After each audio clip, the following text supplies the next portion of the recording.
പ്രോസിക്യൂഷന് വീഴ്ച വന്നില്ലല്ലോ. കാരണം 6 ആണെന്നും ഗുരുതരമായ കുറ്റം അവർ ചെയ്തെന്നും കൃത്യമായ എവിഡൻസ് ഉണ്ടെന്നും ആദ്യം തന്നെ കോടതി പറഞ്ഞല്ലോ.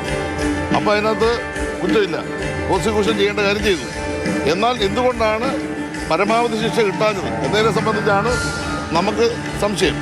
അപ്പോൾ സ്വാഭാവികമായിട്ടും കോടതിയുടെ വിധിയാണ്. ആ കോടതിയുടെ വിധി സംബന്ധിച്ച് പരിശോധിക്കാതെ പഠിക്കാതെ ഒരു അഭിപ്രായം ആധികാരികമായിട്ട് പറയാൻ കഴിയില്ല.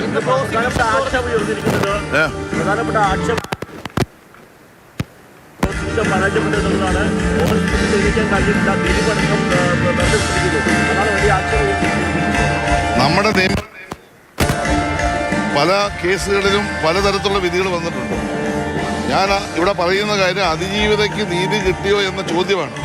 പരമാവധി ശിക്ഷ ലഭ്യമാക്കണമെന്നാണ് നമ്മളെല്ലാം ആഗ്രഹിച്ചത്. അത് ലഭ്യമാകുമെന്നാണ് പ്രതീക്ഷിച്ചത്. എന്നാൽ ആ പരമാവധി ശിക്ഷ കിട്ടാത്തിടത്തോളം കാലം അത് സംബന്ധിച്ച് മനസ്സിലാക്കി അതിജീവിതയോടൊപ്പം സർക്കാർ മുന്നോട്ട് എന്നത് വ്യക്തമായി തന്നെ പറയാൻ ആഗ്രഹിക്കുക. എല്ലാ പ്രതിയും 6 പ്രതികളാണ് കുറ്റക്കാർ. മറ്റുള്ളവരെ വിട്ടതിനെ സംബന്ധിച്ച് ഇന്ന് കോടതി വിധിക്ക് ശേഷം പഠിക്കാൻ പറ്റും. അതിൻ്റെ റിപ്പോർട്ട് വന്നിട്ടില്ല. ഗൂഢാലോചന ഉണ്ടെന്നാണല്ലോ വന്നിരിക്കുന്നത്. ഗൂഢാലോചനയിൽ പങ്കാളികളായവർ ആരൊക്കെയെന്നുള്ളത് വ്യക്തമാക്കണമെന്നാണല്ലോ കോടതി പറഞ്ഞിട്ടുള്ളത്. അത് സംബന്ധിച്ചിടത്തോളം തുടർ നടപടി സ്വീകരിക്കുമെന്ന് പറഞ്ഞു കഴിഞ്ഞാൽ അപ്പീൽ പോകും. അപ്പോൾ ആവശ്യമായ എവിഡൻസുകൾ കണ്ടെത്താൻ ശ്രമിക്കും. ആ കാര്യത്തിലൊക്കെ എല്ലാം കടന്നു. ഇപ്പോൾ രണ്ടാമത്തെ പ്രശ്നം പരമാവധി ശിക്ഷ വന്നില്ല എന്ന വിഷയം. അത് പഠിച്ചിട്ട് ഇപ്പം തന്നെ നിൽക്കും.